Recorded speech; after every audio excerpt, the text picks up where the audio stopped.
Assalamualaikum warahmatullahi wabarakatuh. Kami dari kelompok 9 akan mempresentasikan tugas struktur Islam Asia Tenggara yang diampu oleh Ibu dosen Ilmiati.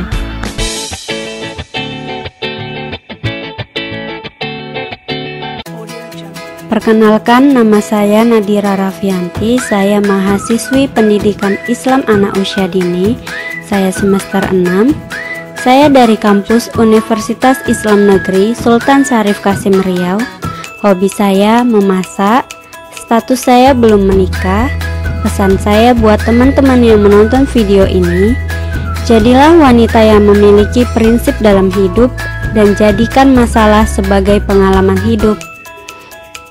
Assalamualaikum warahmatullahi wabarakatuh. Perkenalkan, saya Velo Oktadiani Nasution dari jurusan Pendidikan Islam Anak Usia Dini semester 6 di UIN Suska Riau. Hobi saya adalah menari. Status saya belum menikah dan pesan yang akan saya sampaikan ialah jadikanlah hidup sederhana mungkin dengan banyak bersyukur dan jangan menjadikannya rumit karena sering mengeluh. Oke, tetap semangat.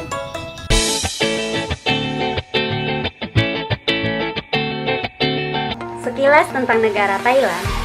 Asal mula negara Thailand didirikan pada tahun 1238, di mana dahulunya Thailand bernama Siam, kemudian berganti menjadi Thai, yang berarti adalah bebas. Asal mula nama Thailand ini berkaitan dengan sebuah kerajaan yang berumur pendek, yaitu Kerajaan Sukhothai. Baiklah, selanjutnya adalah bentuk pemerintahan negara Thailand, yaitu monarki konstitusional, di mana kekuasaan dan wewenang raja itu terbatas. Kemudian yang dipimpin oleh Perdana Menteri yang dilantik langsung oleh raja. Ini adalah peta negara Thailand. Bisa teman-teman lihat bahwa letak geografis negara Thailand, kawasan Asia Tenggara, yang merupakan kawasan antara benua Australia dan daratan Cina, daratan India sampai Laut Cina. Dan kemudian provinsi di Thailand terdapat di bagian utara, timur laut, tengah, selatan, dan barat. Dan 80% penduduk di Thailand memeluk agama Buddha. Minoritasnya memeluk agama Islam. Penduduk Thailand yang memeluk agama Islam terletak di Thailand bagian selatan, tepatnya di Provinsi Pattani. Sejarah Islam di Thailand. Kehadiran Islam pertama kali di Pattani pada tahun 1486 sampai 1530 Masehi. Kehadiran Islam di Pattani dimulai dengan kedatangan Syekh Syahid Mubalik dari Pasai yang berhasil menyembuhkan Raja Pattani yang bernama Payutunakpa yang sedang sakit parah. Awalnya Payutunakpa ini beragama Buddha, kemudian ia masuk Islam sehingga ia mendapatkan gelar Sultan Ismail Shah. Selanjutnya, sejarah Islam di Thailand tidak terlepas dari perjalanan sejarah negara Thailand itu sendiri. Di awal sudah saya jelaskan bahwa sejak berdirinya sampai sekarang, negara Thailand ini berbentuk kerajaan yang dipimpin oleh Perdana Menteri yang dilantik langsung oleh Raja. Kemudian selanjutnya jalur perdagangan. Jalur perdagangan ini tidak terlepas dengan cara Rasulullah menyebarkan agama Islam. Sama halnya yang dilakukan oleh Syekh Syahid. Ia menyebarkan agama Islam di Pattani melalui jalur perdagangan. Problematika umat Islam di Thailand. Yang pertama, tidak adanya unsur budaya Melayu, di mana umat Islam di Thailand diharuskan memakai pakaian yang bukan Melayu dan dilarang belajar bahasa Melayu di sekolah negeri dan dilarang berbicara menggunakan bahasa Melayu dengan para pejabat pemerintah. Yang kedua, harus menggunakan nama Thai, di mana umat Islam di Thailand harus menggunakan nama-nama Thailand ketika ingin masuk sekolah pemerintah dan ketika ingin melamar pekerjaan di dinas pemerintah. Yang ketiga, dipandang dengan sikap negatif sebagai orang kaya, di mana orang kaya ini berarti tamu. Jadi umat Islam di Thailand hanya dianggap sebagai tamu-tamu asing agar mengaburkan jati diri mereka sebagai Muslim Melayu. Yang keempat, harus hidup berdampingan secara damai dengan non-Muslim dalam satu negara yang sama, di mana mau tidak mau umat Islam di Thailand harus hidup berdampingan dengan non-Muslim, dikarenakan negara Thailand mayoritasnya adalah beragama non-Muslim. Minoritas Muslim Thailand dan kebijakan pemerintah.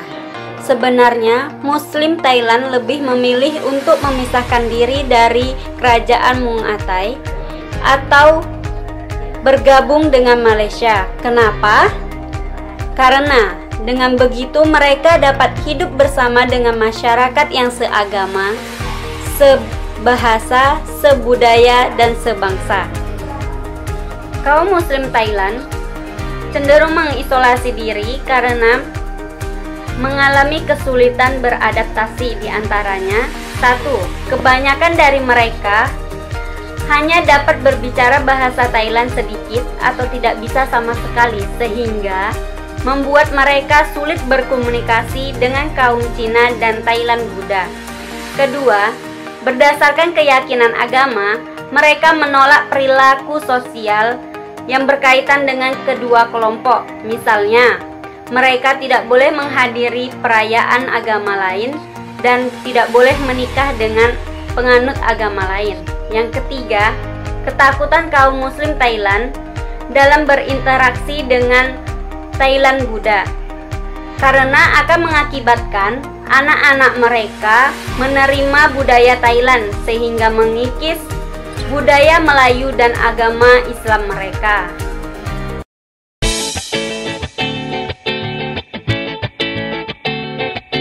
Pada tahun 1947, Thailand kembali mengalami kudeta, di mana ini dilakukan dengan tujuan agar petinggi militer mendapat gelar senior di bidang kemiliteran.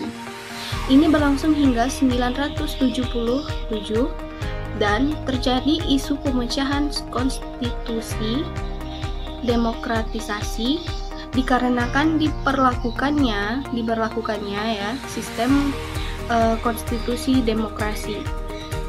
Dan sedangkan pada tahun 1979 pada masa bangkitnya demokrasi, Islam Muslim Melayu mulai berpartisipasi di bidang politik dan sebagai warga negara Muang Thai. Di sini di mana masyarakat politik Thai mencabut beberapa aturan sistem politik yang ekstrim, seperti tindakan rezim lama, hingga mendapatkan sikap politik terhadap kaum Muslim, seperti membebaskan kaum Muslim kecil dan memilih mereka membebaskan menjalankan agamanya.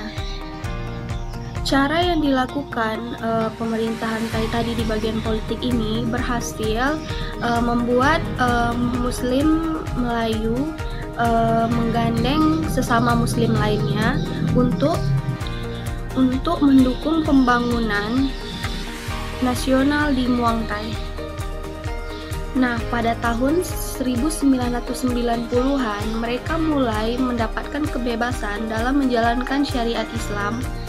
Namun, keinginan bagi mereka untuk memberlakukan hukum Islam di daerah mereka itu tetap mereka akan perjuangkan.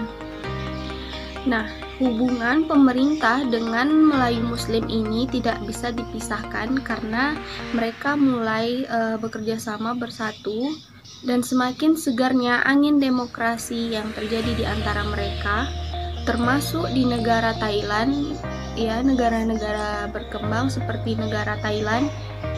Maka salah satu seorang warga Patani yang bernama Abdul Razak pun berkata perubahan yang terjadi dari masyarakat Thailand ini agak lebih besar, ya itu dikarenakan karena karena tekanan internasional sehubungan dengan HAM, yaitu hak asasi manusia. Meskipun pemerintah selalu berusaha mencoba memperbaiki hubungan antara mereka, namun masih ada tersisa sedikit trauma di masa lalu, terutama itu dirasakan oleh golongan tua. Karena konflik yang terjadi di Thailand ini sangat berkaitan dan erat dengan terjadinya selalu konflik agama seperti itu. Dalam bidang pendidikan, lembaga pendidikan Islam tidak banyak memberikan harapan, meskipun bertahun-tahun minoritas kaum muslim di negeri ini sudah berjuang untuk mengaspirasikan suara-suaranya tentang keagamaan kepada pemerintah. Pondok pesantren yang dahulunya menjadi sebagai tulang punggung identitas dan pertahanan Islam dalam melawan pemerintah pusat, saat ini telah hilang karena sudah diganti dengan sistem pendidikan agama yang modern. Sejak tahun 1990-an, pada masa itu, keadaan hubungan antara Thai dan Muslim Melayu mulai membaik, di mana Muslim Melayu diizinkan untuk mengembangkan syariat Islam mereka, dan di sana mereka mulai memperjuangkan Islam, walaupun pada masa ini mereka tetap memiliki trauma di masa lalu, terutama pada golongan tua. Ada salah satu masyarakat Melayu Patani yang bernama Abdul Rozak yang berpendapat bahwa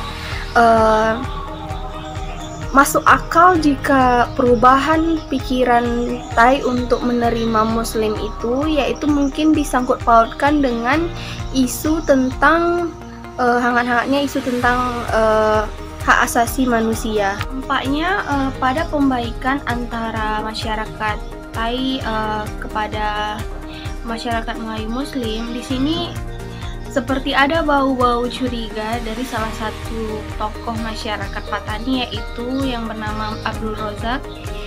Dia merasa curiga, seperti mencium bau-bau mencurigakan gitu. Kenapa masyarakat Thai tiba-tiba memberikan toleransi?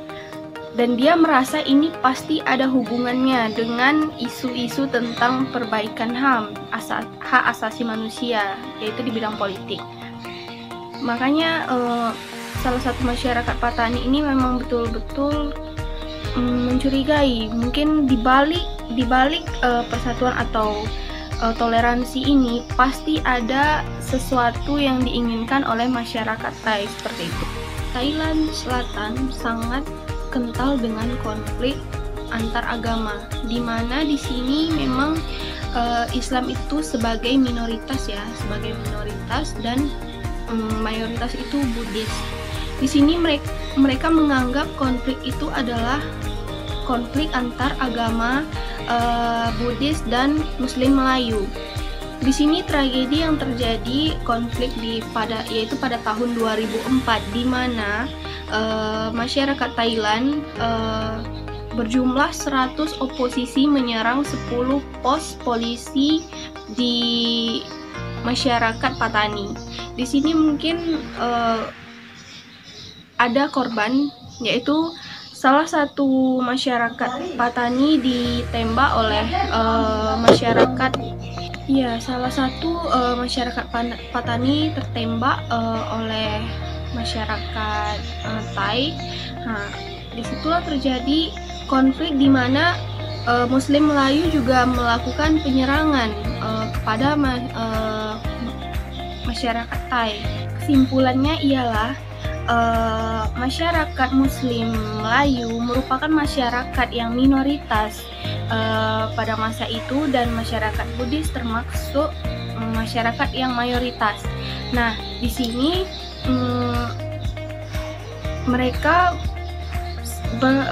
terjadinya konflik. Tentu konflik di antara mereka yang sedang hangat-hangatnya itu disebabkan karena agama, di mana masyarakat Muslim Melayu berkonflik dengan masyarakat Buddhis. Maka itu terjadi pada tahun di bawah 1990, dan ketika menuju dari tahun 1990 ke atas, mereka membaik, di mana masyarakat Thai memberi toleransi beragama kepada masyarakat Muslim Melayu, dan mereka bebas beragama dan menyiarkan agamanya.